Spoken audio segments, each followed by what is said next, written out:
Gentleman yields. I now recognize Mr. Garcia from California for 5 minutes. Thank you, Chairwoman, and thank you to our witnesses. I think we're again here at another hearing where House Republicans are trying to help Elon Musk get cover for looting our federal government.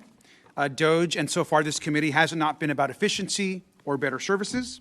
It's been an attack on programs that we rely on, from public health to Medicaid to the Department of Education, and of course now to office space. And we all know that Elon Musk and Donald Trump are attacking all the safeguards designed to make sure they just can't sell our government assets to their own companies, but they can also sell them to their friends. Our committee is ignoring the biggest threat from the Trump administration so far, and that is a horrific economic plan, Maganomics. Now, Mr. Kendall, we've been hearing testimony complaining that the federal government spent $4.6 billion on furniture since 2021. Do you know how much the U.S. businesses will pay every year in tariffs under Donald Trump's plan? Any idea? No, sir, I do not. Okay, well, the U.S. businesses will be paying $654 billion a year, and that number will rise. And that's just in 1 year.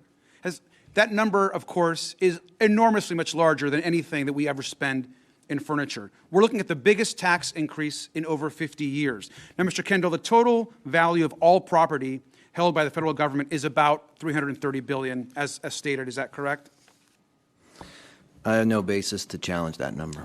Okay, great. So do you know how much wealth has been wiped out from the stock market in just 2 days after Donald Trump's tariff announcement? Any idea, Mr. Kendall? It's in the trillions, but I don't know. Around $6.6 trillion. So I want to make sure what people should be understanding here. Last week, we had the largest 2-day stock market fall in history.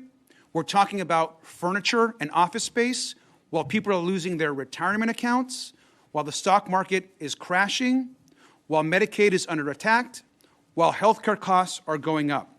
We know that retirement accounts are being wiped out right now as we are holding this hearing.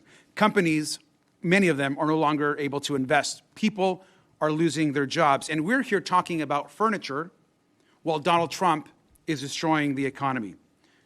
We also know that predicting a recession, which many are now doing, is looking more and more likely, which we hope, of course, doesn't actually happen. And while all this was happening and Donald Trump was imposing his tariffs plan, and the prices of almost everything, groceries, housing, clothing, computers, can be expected to go up, Donald Trump, of course, the next day left to go play golf. Now, Mr. Kendall, were you aware that as the markets were crashing, Donald Trump the next day went out to play a few rounds of golf?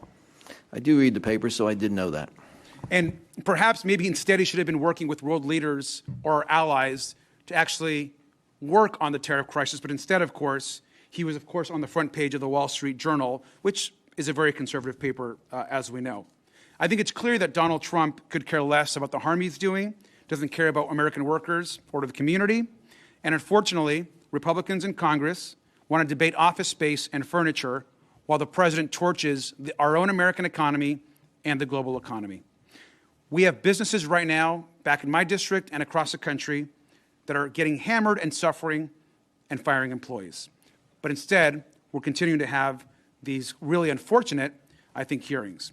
It's crazy, it's cowardly. We should stop the tariffs now, and with that, I yield back.